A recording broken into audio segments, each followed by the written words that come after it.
नमस्कार दोस्तों। Supreme court में बीएड वर्सेस डीएलएड केस की सुनवाई खत्म हुई। आप लोग के बीच मैं भी लाइव आया था। तमाम लोग आप लोग को जानते हैं कि क्या कुछ हुआ सुप्रीम कोर्ट में।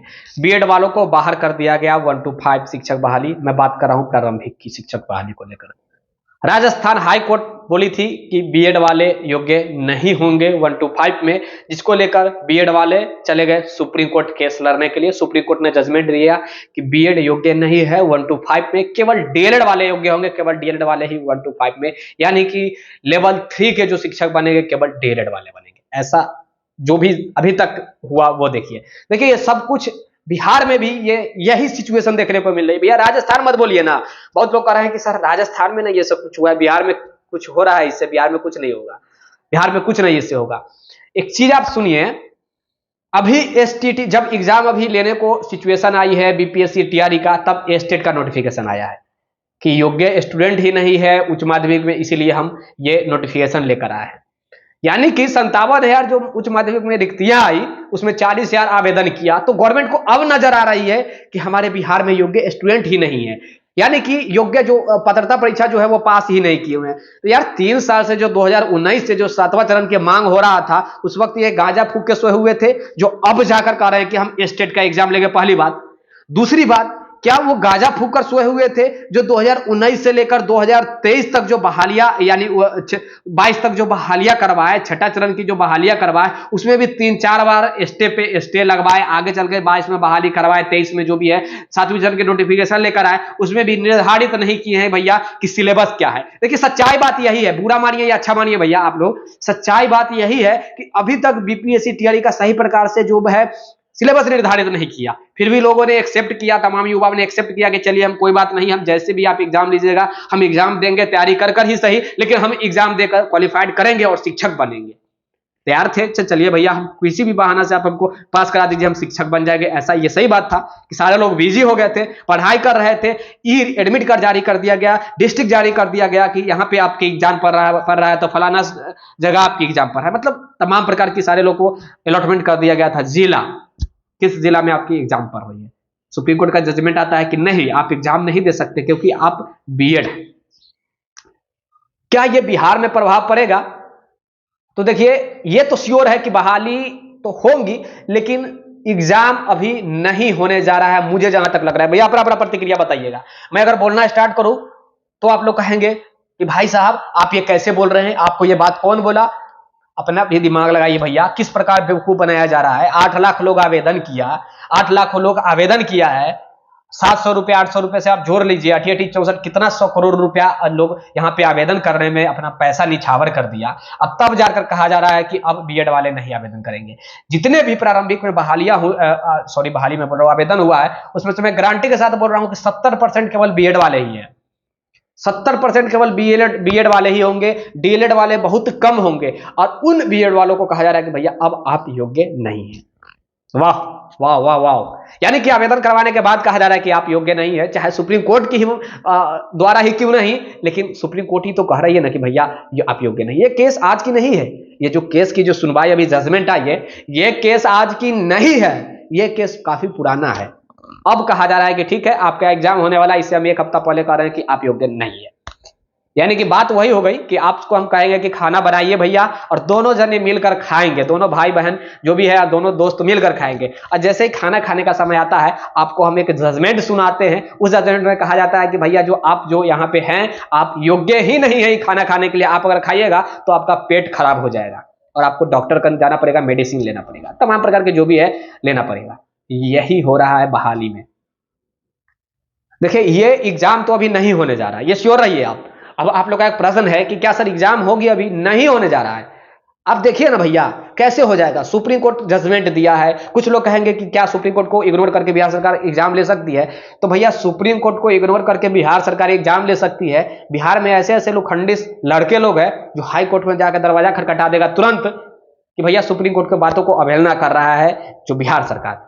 सुप्रीम कोर्ट की बातों को अवहेलना कोई नहीं कर सकता है सिवाय राष्ट्रपति की। राष्ट्रपति उनकी बातों को जो है वो रूट चेंज कर सकता है, राष्ट्रपति ही कुछ कर सकता है। यानी कि सुप्रीम कोर्ट की जजमेंट को अगर कोई ब्रेक कर सकता है तो वो राष्ट्रपति है, बाकी प्रधानमंत्री को भी पावर नहीं होता है। आप लोग जानते ही हैं, ये आप लोग ने पढ़ा है। अनुच्छेद आर्टिकल जो भी है हम लोगों ने पढ़ा है, इसमें साफ साफ कहा गया है कि सुप्रीम कोर्ट को कोई ब्रेक नहीं कर सकता कानून को। अब अभी भी आप अपने दिल के तसल्ली के लिए कह रहे हैं कि ठीक है चलिए एग्जाम होगा तो ओके, यस एग्जाम तो होगा, बट अभी नहीं होगा, ये सही बात है। सरकार तो पैसा कमा ली ना भैया, सरकार का जो भी फंडा था वो फंडा के तहत उन्होंने लाखों करोड़ रुपया एकत्रित कर लिया। 800 रुपये से 8 लाख लोग आवेदन किए, पूरे भारत को लोगों को आमंत्रित करवा दिया कि पूरे भारत के लोग आवेदन कीजिए। यार ये तो हद हो गई, इतना चूतिया लोग बना रहा है बिहार सरकार। देखिए ना कल परसों झारखंड गवर्नमेंट का जो वहां के मुख्यमंत्री है उनका जन्मदिन था, हेमंत सोरेन जी का जन्मदिन था। उन्होंने अनाउंसमेंट किया हेमंत सोरेन जी कि हम झारखंड में केवल बिहारी बोल रहा हूं सॉरी, केवल झारखंडी को नौकरी दूंगा। उन्होंने घोषणा किया है, हमारे बिहार सरकार घोषणा करती है कि हम जो है पूरे भारत वालों को नौकरी देंगे क्योंकि हमको प्रधानमंत्री बनना है। और एक तरफ सुप्रीम कोर्ट कह रहे हैं कि नहीं आप एग्जाम नहीं दे सकते हैं क्योंकि भैया आप जो हैं वो बीएड वाले हैं। मतलब कोर्ट केस और ये राजनीति के चक्कर में अगर कोई पिसा रहा है भैया तो हम और आप हैं। राजनीति के चक्कर में और कोर्ट केस के चक्कर में कौन पिसा रहा है? तो ये युवा पिसा रहा है। अब खुद सोचिए ना यार, जो पेपर 2 केवल क्वालिफाइड है और बीएड कर चुका है, पेपर 1 जो क्वालिफाइड है बीएड कर चुका है, वो क्या करेगा भाई साहब? वो क्या करेगा? 1 to 5 में आपने कहा कि आप योग्य नहीं है, चलिए मैं मानता हूं कि ये अयोग्य था तो आपने बाहर कर दिया। पेपर 2 का तो कम से कम रिक्तियां देना चाहिए था। ये जो छठा चरण, सातवां चरण की बहालियां में एक रिक्ति आई है पेपर 2 के 6 to 8 की। 6 to 8 के लिए तो बीएड वाले योग्य होते हैं।